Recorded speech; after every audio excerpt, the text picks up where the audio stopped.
Hi again guys, so this is Michael here again, and today this video is going to be sort of like a continuation of the unboxing first impressions video, right? So now I own this guitar for about a month since I bought it from Jet. My impressions with this guitar are still, at quite a high note, but there's a few things that I think could be a little bit improved.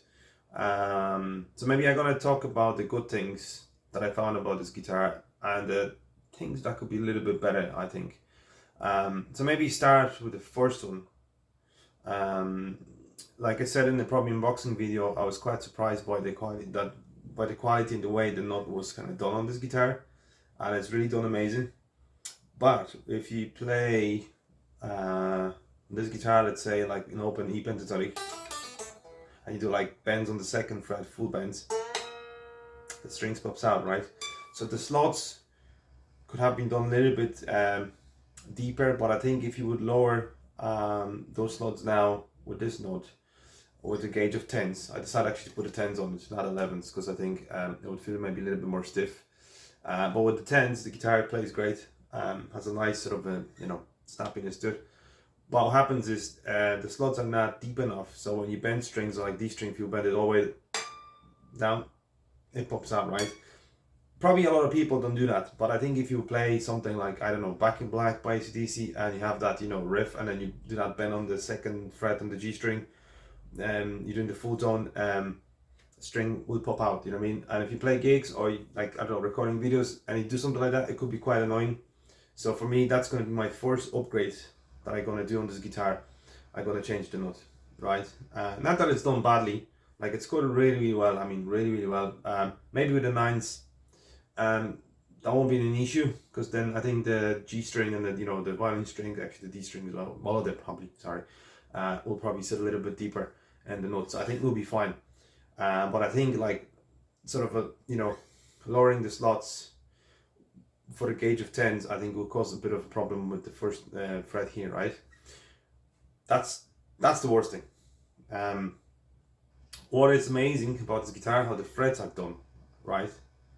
So I was very quite impressed with it, and guitar plays great, plays like an sort of a more upper class instrument, straight out of the box with a little bit of tweaking. I had to level the pickups and stuff like that, but yeah, it plays great for that price. Another thing, what amazed me, there was no sprout frets on this one. I don't know, I maybe got lucky, but it was very, very smooth. The only way, like on the first video I said, that you can kind of feel them a little bit because the neck sort of feels very narrow, and this is what you get on the budget guitars, right? That's normal. But I sort of buffered them a little bit more, and its guitar feels amazing to play. In terms of the frets, they all quite even. There's not any issues with intonation and stuff like that. There's no uneven frets. It plays great. All the notes jump out. And actually, I'm quite surprised how the guitar acoustically kind of sounds, or even when you play through an amp. It's quite live in that sense, right? Which is great. What is amazing about it is the locking tuners. They keep the guitar really well in tune. And also, second thing, like I said about the note, which I'm gonna change it. Still, even that note, right? It can hold the tune, right? With those tuning, locking tuning things. So like in that way, it's great, right? That's just me being picky. Second thing that was great on the guitar that I found, I was quite surprised. I never tried those ceramic pickups in the Js-380. That's my first encounter with the J guitars, right? But the original pickups, I think they sound great. Those Alnico 5, they remind me a little bit of Tone Riders. I don't know why, they have that sort of a sound. So for the budget pickups, they sound great. They're based on the Alnico 5 magnets. They might get a little bit microphonic if you would use something like, Tube Screamer, and then you add in a fuzz face on the top of it. The bridge pickup will start squeaking, right? Now, so that's what I found great about the guitar. One thing that could be done on this guitar as well, which comes, I think, with most modern Fenders now these days, that the bridge pickup, the tone is connected as well, right? It's a very easy mode. It's a piss take to do it. But it'd be nice to have that feature. I know probably again it might increase the price of the guitar, but I think it will be worth it. I don't know, for somebody that wants this guitar, I think would make sense. Second, another thing, it's actually the tremolo. The tremolo is very good, it's stable. You don't need actually 2-point tremolo on this guitar. I found it really working really well. All the pots, you know, when I opened the cavity, they were all like sort of like you find in the, you know, sort of Asian guitars, you know, small, and you were thinking like, you know, they're not going to be great. Well, that's my experience with those guitars years ago, right when I started. But actually, they respond very well. They have nice dynamic, so it's not like, you know, you go 10 and then around 1 it's clean. And actually, you can kind of go, you know, you can sort of roll off and clean up the pickups a little bit, which is great. For a budget guitar, I think that's amazing. The switch is very sturdy as well. You know, it feels like a good Fender switch, and even they look inside like in budget parts. It's done really clean, from very sort of a sturdy components, I think. And even the soldering, the wiring, and how the even leads are sort of tied together on the back here, and the pickups are amazing. So I'm going to add this video as well into this, so you can kind of see how the guitar looks inside, because I opened a bit bigger. I was kind of wondering how it looks sort of inside. So it's very good job on this, right? But what I did, I got pickups from the guitar pickup builder from Greece named Yanis. He has his own company in gas pickups, so check them out.